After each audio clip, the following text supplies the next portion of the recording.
everyone, welcome back to my channel. So I've done a few makeup don'ts videos in the past and they've gone really well, but the only problem is that you don't really learn anything from them. They're just there to be laughed at if you found them funny.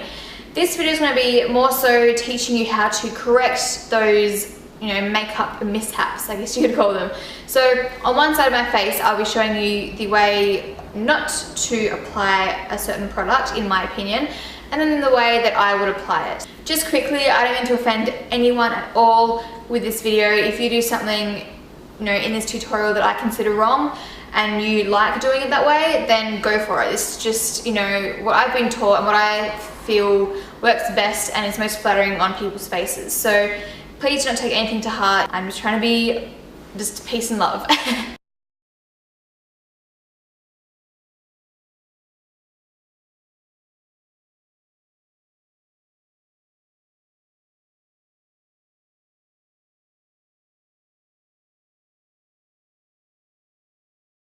Now I have the camera set up in a very unflattering angle. It's like straight onto my face, very confronting, but it just kind of shows you the makeup a little bit better. So the first makeup mishap is choosing the wrong foundation shade. Now I know you're not going to choose the wrong foundation shade on purpose. It's usually just a case of being matched to the wrong shade, not being able to test out the colour on your skin in store, or just simply not knowing how to choose the right foundation shade. Now, if I turn my head this way, you can see that this side of my face matches my neck. I've got fake tan on, that's why this foundation is quite yellow, but it needs to be yellow, otherwise it's not going to match my body, and that's the whole thing with foundation, is it has to match your body. If I turn to this side, you can see that it's very pink. It's almost looks a little bit ashy and it's too light. The biggest thing that I see with foundation is not only that it's too dark or too light, it's that it's the wrong tone. So my skin is obviously quite yellow tone at the moment, and my foundation is way too pink. So it's very beigey pink. This one does look very yellow, but that's just because it's compared to a pink foundation. But this one is yellow tone, it isn't too dark, it isn't too light, and it just matches a little bit more seamlessly.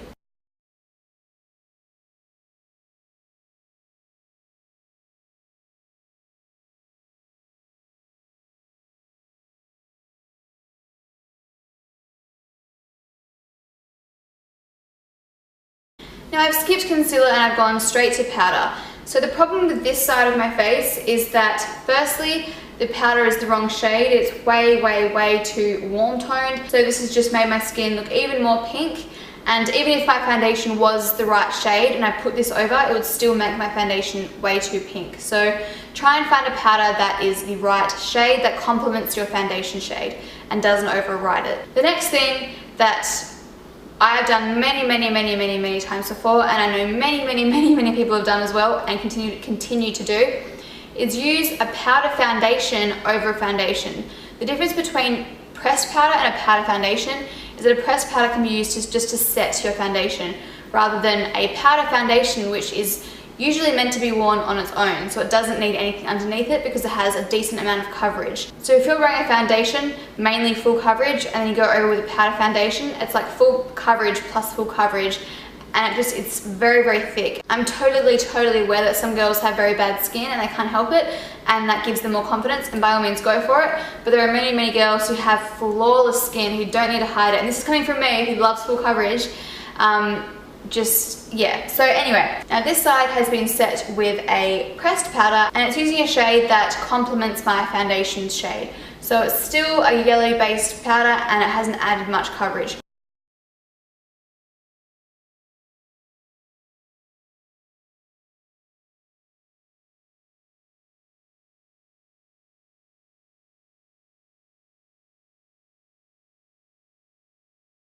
The next thing I see a lot is the overuse of bronzer. So as you can see on this side, I've just got a whole lot of bronzer on my cheeks. So it pretty much goes from here to the apples of my cheeks, and a little bit on my jawline and down my nose. So I love bronzer, don't get me wrong, bronzer is just amazing because it can give you like a nice sculpted out face and cheekbones and all that good stuff. There's a certain level where you just kind of cross the line and it's become just, whoa, bronzer, and it just looks a bit muddy and it's just a little bit over the top. Now this isn't bronzer, this is just contouring. So as you can see, I've kind of sculpted out the cheekbone and a little bit on my forehead and on my temple, not that much, but just a little bit here just to sculpt out my cheekbones. Here I've just applied it as a contouring powder and as a bronzer and as a blush because it's also on the apples of my cheeks.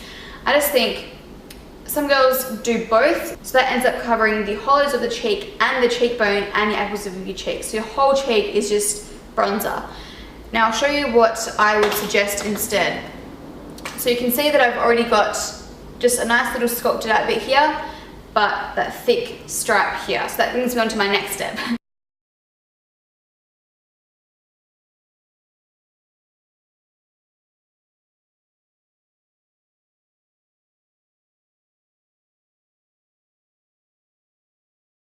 So as you can see on this side of my face, I've just got a little bit of blush going from my temples to the apples of my cheeks. Nothing too obnoxious, nothing too heavy or too dark. Just a really simple, nice, basic blush and contouring little combo. This side, because I already had the bronzer and then I'm going over with a blush, it's like, whoa! It's just really intense. It's really, really dark, and it's just kind of, we wear blush because we want it to look natural and like we're just flushed and we just come back from the gym and we're just, you know, the blood has rushed to our cheeks because we're acting, we're glowing and youthful, whatever. And we contour or we bronze to make ourselves look more sculpted and sun-kissed. So that's why when you go overboard, you're kind of defeating that purpose, and it's just, it goes a little bit too heavy and it's a little bit too much. So in moderation it's great, but when it's kind of crossed the line, it's a little bit too much.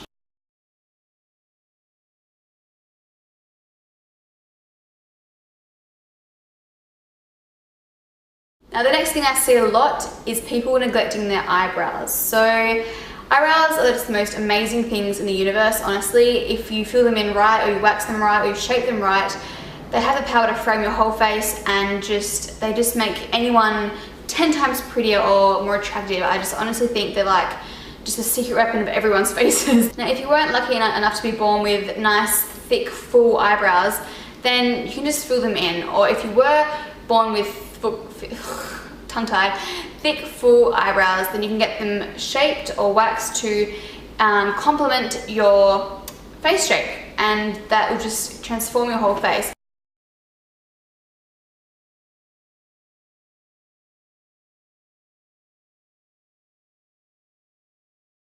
Now this is a pretty obvious one, just highlighter. I mean, highlighter is meant to be used in moderation because it is so eye-catching in itself. So if you have a thick highlighter stripe down your face, I mean, obviously it's going to catch attention, but it could be the wrong kind of attention.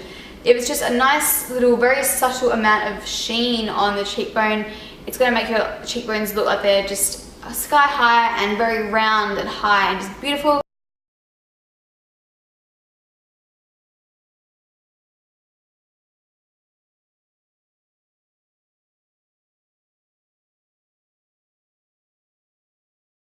So the next step is the blending of eyeshadow. So as you can see, this side here has been, you know, nicely blended out. It starts off full at the base of the eyelid, and then it's very smoked out towards the eyebrow. Now this side, yeah. So there's a very noticeable line where your eyeshadow ends and your skin begins. And that is that line just there. I know sometimes it can be hard, especially if you don't have the right brush. Brushes are amazing, and I suggest investing in a brush like this or a brush like that to blend out eyeshadows. If you don't have one, it's honestly very, very hard, and I can understand why eyeshadow might not be blended out properly. Just try not to leave your eyeshadow with very harsh lines. Now that might be the look that you're trying to achieve, but if it's not, just try and really blend it in using windscreen wiper motions.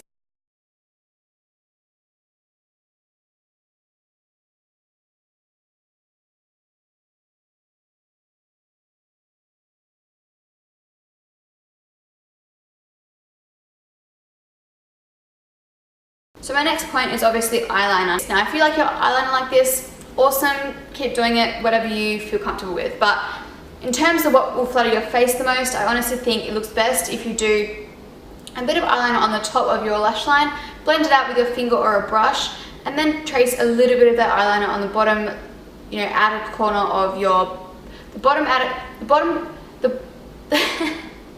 the outer corner of your bottom lash line and just, you know, smudge it in with your finger like you saw that I did. I've seen a lot of girls who create a very thin line on top of their eyelid and then a very thick line on the bottom, and this really weighs the eyes down.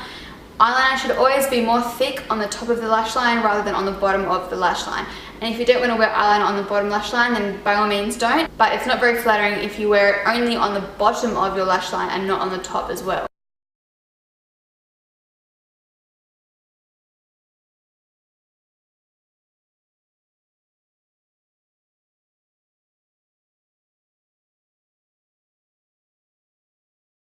So the next common mistake is mascara. So this side you can see it's just a nice even application of mascara on my top and bottom lashes. Some people don't like putting mascara on their bottom lashes, and that's fine, it's whatever you personally prefer.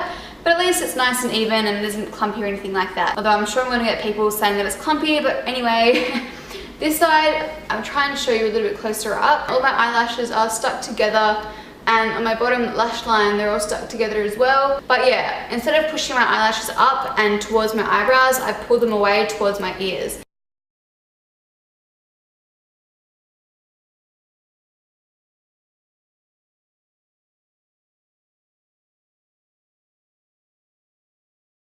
Using lipsticks that are just way too light, just way too light. They almost look like concealers, or even using concealer on your lips. It's just not meant to be used for that purpose. It's drying the lips. It makes your lips look flaky and just, yeah, dehydrated. Whereas if you have a nude lipstick, and by the way, these are both nude lipsticks, if you have a nude lipstick that does dull down the actual colour of your natural lips, at least my lips still look, you know, identifiable as lips. And if you like your makeup like this, then that's awesome, and I'm not being sarcastic. I mean, wear it. It's whatever you feel comfortable in. But in my opinion, there are more flattering ways of applying your makeup. So we've got that one. I'll just let you have a little look. And I'm not really sure if you can see, but my pores and my skin looks horrible right now because there's just so much product sinking into my skin and my pores. And then we have the side that I would prefer, in my opinion. I just think it's much more flattering. It's just everything is used in moderation, everything's blended out, everything is the right shade and tone and texture, and it's just much more flattering on the skin. So I have a little side view, and you can also see, hopefully, I hope you can see anyway, that my skin, the texture is much nicer and my pores don't look absolutely massive, and it just looks much more natural. So that's that side, and then that's that side. Thank you so much for watching. I hope you enjoyed the video or you learned something from it, and if you were offended by anything, I'm honestly very sorry. I did not mean to offend you if you got offended. I'm just merely trying to show you ways of applying makeup that will enhance and complement your features in your face rather than, I don't know, mask them. My jacket is from Daily Look. My rings are also from Daily Look. And my top I bought overseas, which is just a plain white top. Thanks for watching, and I hope you have a great day, and I'll see you guys soon. Bye.